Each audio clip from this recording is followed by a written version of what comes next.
Tariq Ramadan, bonjour. Bonjour. Merci d'être avec nous. J'aime, vous le savez, que tout soit clair. Il y a 10 jours, vous m'avez sollicité me demandant si j'accepterais de vous recevoir. J'ai hésité, franchement, je vous le dis, quelques heures avant de vous proposer ce vendredi 6 septembre. Pourquoi ? Parce que vous êtes présumé innocent. Votre culpabilité n'a pas été légalement démontrée. Vos accusatrices, les plaignantes, se sont exprimées publiquement dans les médias, dont BFM TV. Quelle honte ai-je lu ou entendu, Tariq Ramadan ? Inviter Tariq Ramadan pendant le Grenelle sur les violences faites aux femmes. Je voudrais préciser que je ne choisis pas mes invités en fonction du calendrier du gouvernement. Et les violences que subissent les femmes sont malheureusement quotidiennes en France. Alors que les choses soient très claires, Tariq Ramadan, je ne vous donne pas une tribune, mais simplement la parole. Toutes ces choses-là ne doivent pas être racontées dans les médias. Vous disiez cela à l'automne 2017. Alors pourquoi êtes-vous là ?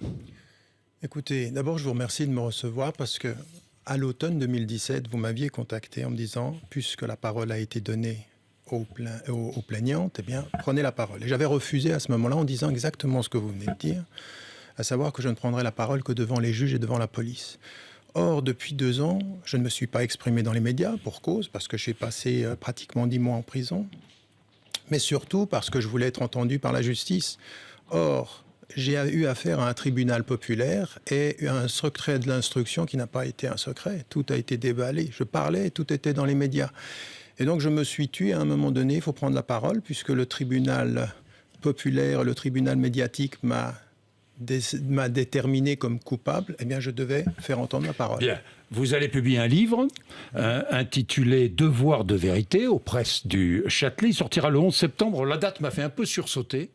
Pourquoi le 11 septembre ? Le 11 septembre parce que c'est un mercredi simplement, ou le 11 septembre, aucune référence ? Aucune référence, c'est le calendrier qui a été proposé par mon éditeur. Bien. Donc ceux qui verront des concordances, c'est leur imagination qui parle plus que les faits. Bien, les faits. Tiens, parlons des faits vous concernant. Tariq Ramadan, vous avez été mis en examen pour viol sur la personne de Madame Enda Ayari, mise en examen pour viol aggravé sur la personne d'une deuxième plaignante, Christelle. Vous avez été placé sous statut de témoin assisté après la plainte de Madame Mounia Rabouge. Tiens, à ce propos, si vous vous excusez, elle retire sa plainte, c'est ce qu'elle dit. Vous vous excusez la concernant ? Non, mais laissez-moi peut-être dire ce que j'ai à dire sur son cas. Oui, sur son cas, allez-y. Je crois que celle qui doit des excuses, c'est elle, parce qu'elle a changé plusieurs fois de version et j'aurai l'occasion de dire pourquoi. Bon, donc pas d'excuses la concernant. Non, c'est le contraire. On est bien d'accord. Vous êtes également accusé de viol par une femme en Suisse. Un procureur de Genève viendra vous entendre à Paris cet automne. Pour l'instant, je ne dis pas de bêtises, on est bien d'accord, Tariq Ramadan. Bien. Vous êtes libre depuis le 16 novembre 2018, on est bien d'accord.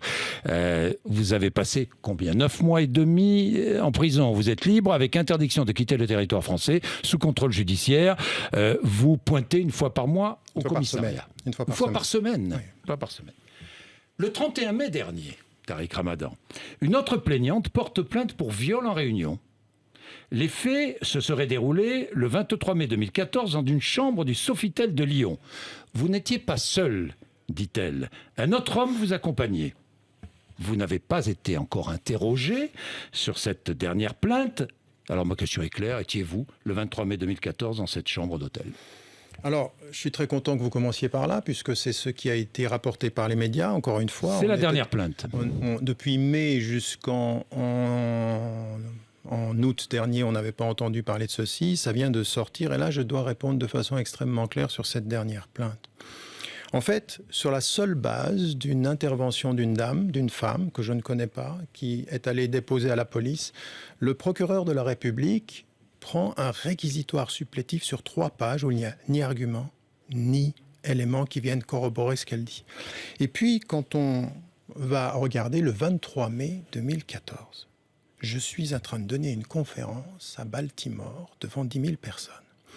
Donc, sauf à avoir le don d'ubiquité, peut-être trouvera-t-on un expert qui dira que je peux. Tariq Ramadan est tellement fort qu'il peut être à Lyon et en même temps à Baltimore aux USA. Eh bien, je n'y étais pas. je ne suis jamais descendu à l'hôtel Sofitel de Lyon. Jamais.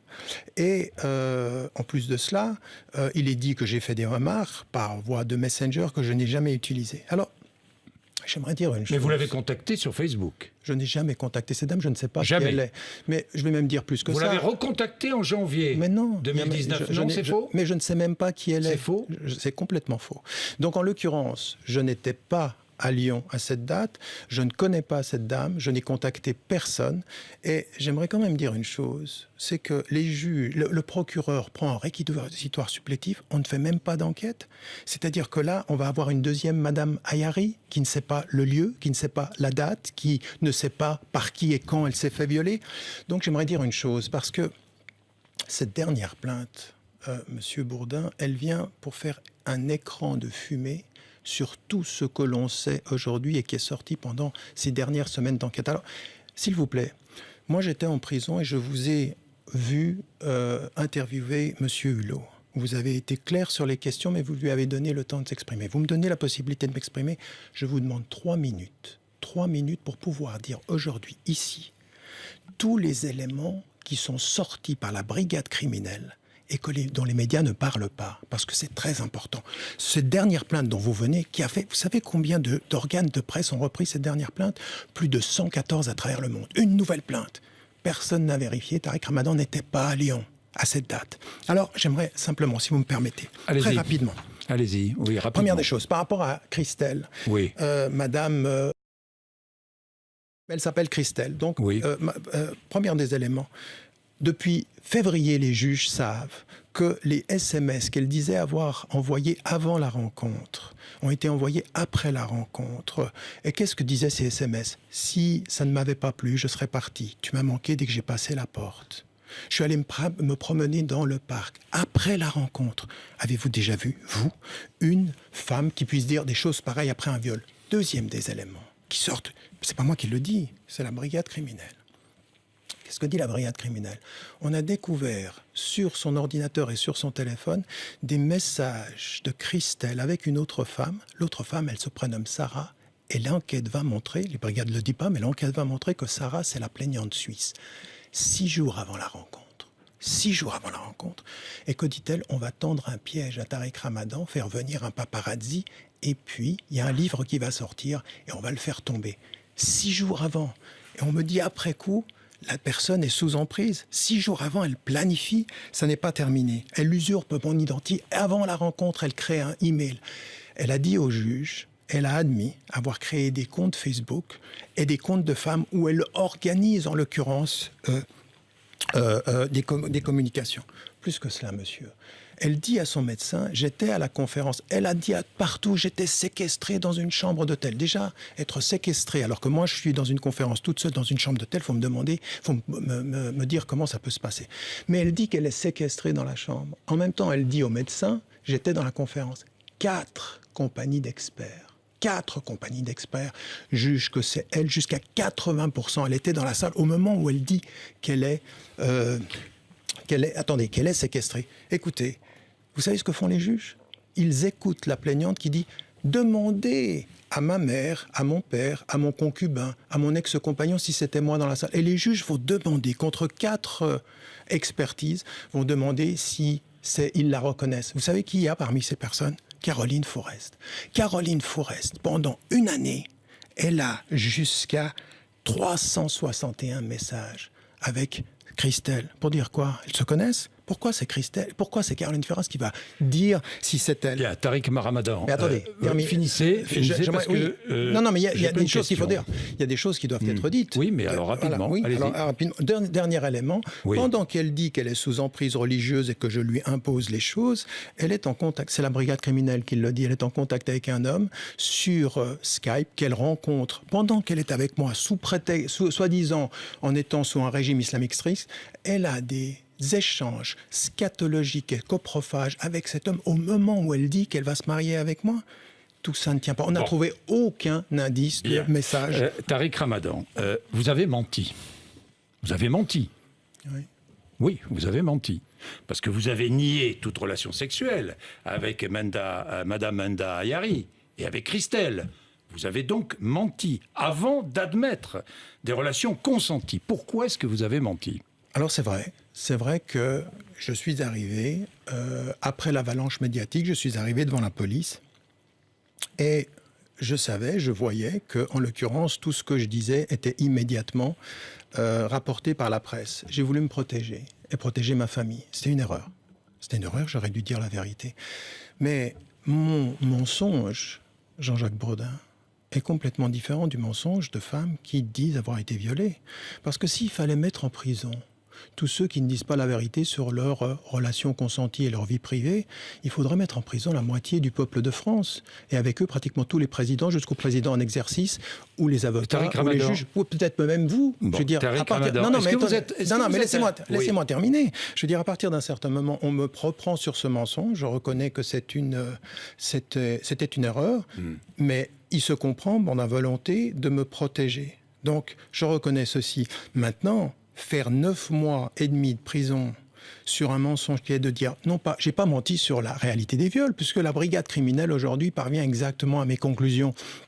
C'est-à-dire qu'il n'y a pas de viol. Vous avez menti sur les relations. Voilà, oui. Consenties. Oui. Est-ce que vous êtes parfois un homme violent? Absolument pas. Ça vous arrive? J'ai une question subsidiaire. Oui. Est-ce que vous considérez que la violence pendant l'acte sexuel est acceptable? Non, je ne connais pas cette violence-là.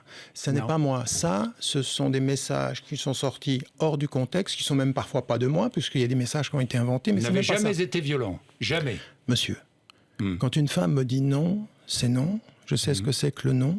Je n'ai jamais été violent et je déteste la violence. Et mon engagement depuis 30 ans, publiquement, mais comme dans ma vie privée, il est de m'opposer à toute violence. Je l'ai fait par rapport à la violence domestique, je l'ai fait pour tout ce qui concerne le rapport aux femmes. Donc écoutez bien ce que je vous dis, monsieur. L'image qu'on a faite de moi, la diabolisation qu'on a d'abord présentée comme une diabolisation intellectuelle, ça fait 30 ans. Là maintenant, on la déplace sur une diabolisation d'un homme violent. Je n'ai aucune violence dans ma vie et je déteste la violence. Moi, je suis un homme de paix, moi. Je suis un homme de dialogue. J'ai jamais... Mais alors, où est votre pouvoir, Tariq Ramadan? Parce que les plaignantes sont des femmes fragiles, vulnérables, Tariq Ramadan. Mais monsieur, je viens de vous parler... Ce sont des menteuses? Ce sont des menteuses. Monsieur, c'est trois femmes. Elles se multiplient? Non, mais c'est elles pas... se multiplient, les menteuses? Oui, parce que monsieur... Pourquoi? Mais parce qu'elles se connaissent, d'abord. Donc un complot, vous êtes victime d'un complot? Je suis victime d'un traquenard, monsieur. D'un traquenard. Et c'est la différence d'un complot. Moi, j'ai jamais parlé d'un complot. Écoutez-moi bien. Un certain nombre de femmes qui se connaissent, qui changent leur version 4 fois.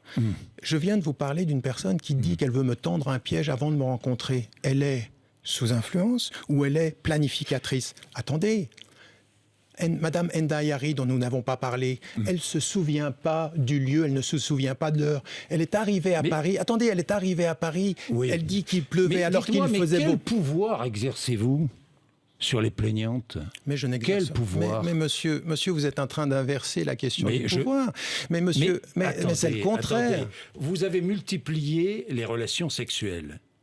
On est bien d'accord. Mais attendez, mais monsieur... Non, mais je ne suis pas là pour faire de la morale. Si, vous faites de la morale, là. Non. Quel pouvoir exercez-vous sur ces femmes, celles qui ont porté plainte, les autres, toutes celles qui, par dizaines, se trouvaient sur votre ordinateur, dans des positions parfois très suggestives? Vous avez vu ça, vous avez vu ça? Vous avez vu ça? C'est des propos que vous... C'est des propos rapportés. C'est des propos rapportés. Mais oui, il y a des choses qui sont complètement fausses dans ce que vous dites. Il y a des choses, oui, mais pas tout. Monsieur, est-ce que vous exercez une emprise sur ces femmes? Oui ou non? Monsieur, il n'y a aucune emprise. Écoutez, vous ne voulez... Certaines parlent de viol moral. Mais attendez, Tariq Ramadan, est-ce que ça existe, le viol moral? Attendez, si maintenant on va devoir donner une définition au viol moral, il va falloir qu'on s'entende. Mais maintenant, vous allez m'écouter, parce que là, vous êtes en train de rapporter Je vous pose des propos... questions. Non, écoutez-moi bien. Allez-y. Je viens de vous parler de Madame Christelle, et je vous dis, elle planifiait. Madame Enda Yari fait exactement la même chose. Elle est en train de manipuler puisqu'elle dit « j'étais en contact avec Soral ». Elle m'envoie 200 messages après coup pour me dire « si tu ne réponds pas à ma demande, c'est-à-dire un harcèlement sexuel de sa part, je vais collaborer avec tes ennemis ». Alors, je n'ai pas de pouvoir. par rapport à ces personnes, c'est aujourd'hui des femmes qui viennent se présenter aux médias, qui se connaissent et dont il faudra dire aussi, monsieur, il faudra dire aussi les noms qui apparaissent et que les juges ne veulent pas entendre. 660 messages entre ces deux personnes et Caroline Forest, Alain Soral, Yann Hamel, le procureur Debac, toutes ces personnes sont là. Mais maintenant, vous voulez parler d'emprise ? Je vais vous dire. L'emprise, ce serait la manipulation psychologique ou affective. Il n'y a aucune manipulation de ce point de vue-là, affective, puisque, je veux dire... Est-ce que vous êtes servi de l'emprise religieuse pour séduire ? Mais il n'y a aucun message Jamais, religieux. aucun moment ? Mais monsieur, à aucun moment je vais vous dire une chose. Enda Ayari vous s'est présenté à vous, sur votre antenne, en disant « j'étais une salafiste, sexuellement, totalement naïve ». Et lui, il m'a emmené là-dedans. Vous savez ce que dit la brigade criminelle ? La brigade criminelle dit que depuis 2002, elle est en contact sur Skype avec plus de 50 personnes, dont la majorité sont des hommes. Et qu'est-ce qu'elle fait ? C'est la brigade criminelle qui vous parle là, c'est pas moi. Et elle a, avec ces personnes, des propos crus d'auto-soumission, d'auto-humiliation. Donc, la première dont on a parlé, Madame Christelle... Donc, auto-soumission, auto-humiliation que vous avez pratiqué, mais non, soumission, monsieur, humiliation, mais non, avec... Mais non, mais vous êtes les relations, mais les monsieur, relations n'étaient pas de cet ordre-là. Mais monsieur, ce que vous êtes en train de dire, vous êtes en train de dire que j'avais une emprise sur elle. Oui. Or, ce que je suis en train de vous dire, c'est que c'est une femme qui se présente comme une salafiste, totalement naïve sur le plan sexuel et qui a des relations avec 50 personnes sur Skype depuis bien avant moi, depuis 2002. Mais ce que vous devez savoir, c'est que 3 ans avant de me rencontrer, elle est en contact avec Caroline Forest. Moi, j'aimerais vous dire une chose. À un moment donné, il faut que vous regardiez les choses en face. Au lieu de vouloir me dire l'emprise... Non, mais attendez, vous n'allez pas me donner de leçons. Non, je ne vais pas vous donner de leçons, mais je vais vous donner une leçon. Je vais vous donner une leçon sémantique. J'aimerais que vous m'entendiez sur la leçon sémantique, sur l'emprise. Aujourd'hui, on a les juges, il ne reste plus que ça. Tout s'écroule dans ce dossier. Il y a plus. Nous verrons, c'est la justice. Non, mais oui, mais je vois vous le dire. Attendez, les conclusions. Pas rendre la justice ici même. Mais attendez, vos collègues l'ont fait bien avant vous. Je suis considéré comme coupable par la majorité des médias français. C'est pas le mien. Alors je vais vous dire une chose. Sur la question de l'emprise, on assiste aujourd'hui à quelque chose de tout à fait sidérant. Il ne reste plus que ça. Il faut dire Tariq Ramadan. Alors moi j'ai une autre question. Non, mais j'ai pas fini. La définition. Parce qu'il est 47 et je voudrais vous poser une autre question. La définition de l'emprise aujourd'hui. La définition de l'emprise aujourd'hui, elle est devenue extensive. C'est-à-dire que dans le cas Ramadan, une femme consentante peut être violée avec son consentement. C'est ça qu'on est en train de nous dire. Mais vous savez, cette définition extensive, elle fonctionne que pour Ramadan, que pour les Noirs. Vous parlez dans votre livre de rapport dominant et dominé. Vous en parlez dans votre livre. Non, j'en parle pas de cette façon-là. Là, vous êtes en train de tordre le livre. Non, je parle de... Non, attendez. Vous vivez... Pardon, Tariq Ramadan. Non, mais vous vivez une double vie. Vous incitez dans vos conférences, vos éditoires, à la pudeur. Vous condamnez publiquement la sodomie. C'est vrai ou c'est faux ? C'est vrai ou c'est faux ? Vous l'avez condamné publiquement ou pas ? J'ai dit que les avis musulmans étaient partagés sur cette question-là. Et vous multipliez les relations sexuelles avec des pratiques peut-être extrêmes, je dis peut-être, extrêmes violentes. Vous parlez de relations dominant-dominé dans votre livre. Non, je parle de Monsieur, dans le livre, je parle de la façon dont on a rapporté les choses. Je n'en parle pas d'une chose que j'avais moi-même. J'ai dit en l'occurrence que ce que je dis dans le livre, c'est que je n'ai jamais agi. Ces femmes étaient vos complices. Ces femmes étaient vos complices. Mais tout ce que j'ai fait, monsieur, tout ce que je fais et tout ce que j'ai pu faire avec une femme a toujours été dans le consentement. Je n'ai jamais été violent, je vous le répète. Je ne peux bien vivre que dans la complicité, dites-vous. Oui. Exactement. Oui. Donc voilà. Vous êtes complice de vos pratiques, de ces rapports dominants-dominés. Attendez, mais monsieur, vous êtes en train de laisser entendre que je suis sous l'emprise. Je suis en train de vous expliquer depuis un moment que ces femmes, dans leur vie à elles, avaient, en l'occurrence, des pratiques qui les regardent. Pourquoi vous ne regardez que moi et vous ne regardez pas qu'elles ? Pratiques partagées. Non, mais je veux dire... pratique partagée. Mais monsieur, l'emprise... Assumez. Alors, je vais vous dire une chose. Concernant ma vie à moi. Oui. Parce que c'est votre vie qui est étalée, alors assumez. Attendez, je vais non seulement l'assumer, mais effectivement, j'ai été en contradiction avec certains de mes principes. Et ça, je l'assume. Et vous savez... Et avec tout ce que vous avez dit à tous ceux qui vous écoutent, qui vous suivent, et à la religion. Monsieur, la religion, elle est un espace et un cheminement pour être meilleur. Moi, j'ai fait mon examen de conscience. Et à ceux que j'ai déçus dans la communauté musulmane, je leur présente mes excuses parce que c'est ce que je dois faire. Mais en l'occurrence, il y a ceux qui me soutiennent aussi, ceux qui s'en vont. Dieu vous maintenant. punit? De quoi? Vous a puni de Dieu, vos actes? Dieu m'a rappelé à moi-même, et le livre traduit ce travail d'introspection que j'ai fait pendant tout ce temps-là. Donc, j'ai des excuses à présenter, c'est vrai. Il y a aussi une lutte. Qui? À ma famille, d'abord, à Dieu, à ma famille. Qui vous a soutenu, qui vous a soutenu. À tous ceux qui, dans la communauté musulmane, ont pu être déçus, et je le fais, je m'en excuse. Et puis, à côté de ceci, il y a un autre combat. Il y a le combat pour l'innocence. Parce que si on peut avoir des défaillance morale, ça ne veut pas dire qu'on est coupable sur le plan du droit. Alors, qui êtes-vous? Un homme ambigu? Un homme faible? Un homme violent? Mais monsieur, ou un imposteur? Qui êtes-vous? Monsieur, est-ce que vous, à vos yeux, vous pensez que vous êtes un imposteur? Mais non, je ne suis pas un imposteur. Je suis un homme avec toutes ces contradictions. J'ai autant de contradictions que vous. Et vous êtes un homme. Un homme gère ses contradictions. Il n'est pas un imposteur parce qu'il a des contradictions. J'essaye d'être meilleur. Ce ne sont que des contradictions. Ce sont que des contradictions, oui. J'essaye d'être Tariq meilleur. Ramadan. Mais oui, j'essaie d'être meilleur. Il n'y a aucune faiblesse, il n'y a aucune, faiblesse, aucune violence chez vous. Je reviens là-dessus. Aucune ambiguïté. Aucune ambiguïté chez vous. Je vous pose la question. Aucune ambiguïté. Une ambiguïté, non. Il y a des contradictions avec des principes et j'essaye d'être un homme meilleur. D'accord, j'essaye d'être un homme meilleur et aujourd'hui, je viens à vous comme un homme qui vous rappelle une chose. Il n'y a pas de violence chez moi. Ça fait 30 ans que je travaille pour le dialogue et je vais continuer. J'ai toujours défendu la cause des femmes. Maintenant, j'aimerais vous dire une chose parce que vous avez beaucoup insisté là-dessus. Il n'y a aucune emprise chez moi. Je vous ai dit une chose. Dans le cas de Tariq Ramadan, quand une femme lui dit oui, elle est violée avec son consentement. Mais quand vous avez reçu M. Hulot, quand on a entendu M. Darmanin... Attendez, laissez-moi terminer.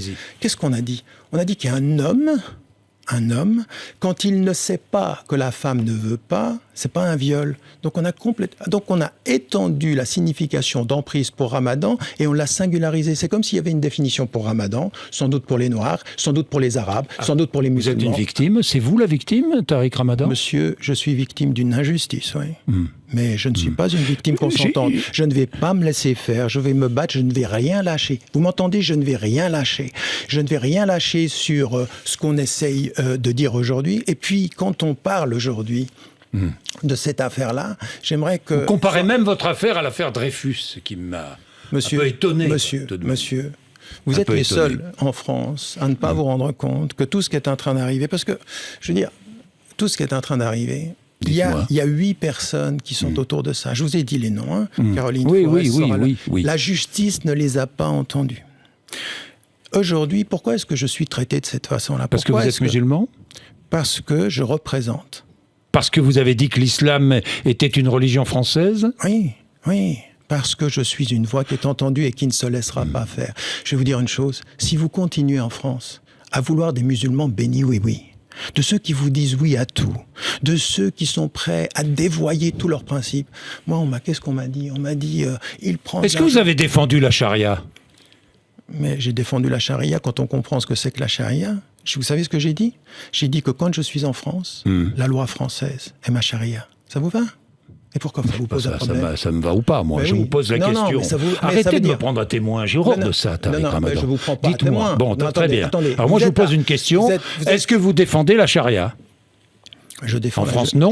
Et ailleurs, oui. Non, la charia, pour moi, c'est la justice. Et en France, parlons de la France, je dis que la loi française, c'est votre charia, vous la respectez. C'est clair? Et donc aujourd'hui...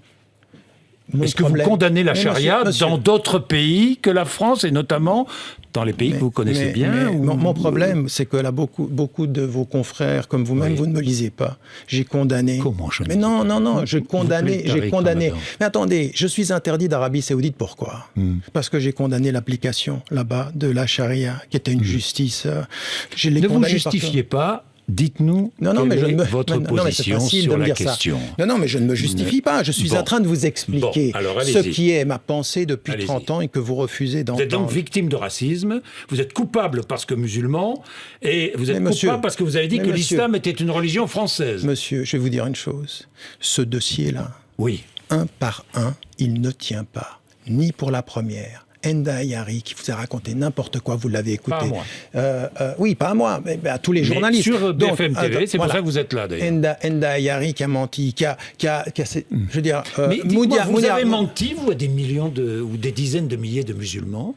Vous avez menti à des dizaines de milliers de musulmans. Attendez, non. Il y a une chose qui est... Vous savez, en islam, comme dans le christianisme, comme dans le judaïsme, il y a quelque chose qui s'appelle votre vie privée avec laquelle vous essayez d'être le plus honnête possible. Je n'ai pas menti sur ma vie privée puisque je ne l'exposais pas. Sur la question de l'islam, je n'ai pas menti. Tout ce que j'ai dit, mon message ne fait que se confirmer par rapport à ce que je dis. Qu'est-ce que dit ce message-là? Vous savez, le message de l'islam, c'est le pardon. Il faut commencer à se pardonner soi-même. Vous pardonnez, c'est le message, le pardon de l'islam. Alors, est-ce que vous pardonnez à ces jeunes femmes plaignantes qui vous accusent? Aux femmes qui mentent et qui sont prêtes, et qui sont prêtes à envoyer en prison un homme pour 20 ans sur la base de mensonges. Là, il y aura justice. Vous pardonnez ou pas? Je ne lâcherai rien. Non. Vous êtes capable ou pas de leur pardonner? Quand justice, vous savez, vous le pardon, qui défendez le pardon, est-ce que vous êtes capable de leur pardonner? Je suis capable de pardonner quand elles ont payé la dette de justice. Elles payeront la dette de justice, je l'espère. Nous verrons ce que décidera la justice. Alors, simplement, elles ont menti. Vous savez, même, on m'a dit aujourd'hui, parce que vous avez fait des effets d'annonce aussi par rapport à la justice, par rapport à la plaignante suisse. Ça fait 10 ans qu'elle est en contact avec la plaignante française Christelle. Tout ça, elles se connaissent, elles changent leur version. Donc, si vous voulez... Non, mais ça, c'est important. Donc, à un moment donné, pas à pardonner. Mais vous n'arrivez pas à pardonner. Vous n'arrivez pas à m'écouter. Hein. Vous n'arrivez pas à m'écouter. Vous l'avez déjà dit. Mais non, les liens, vous avez raconté les liens entre la plaignante suisse et Christelle. Mais vous ne m'écoutez pas. Vous faites preuve en public d'une surdité, Monsieur Bourdin, parce que je viens de vous dire une chose.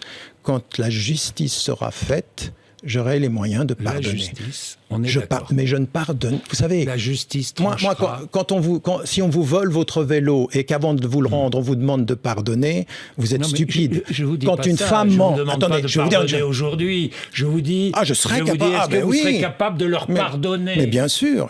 Même si vous êtes condamné à 20 ans de prison.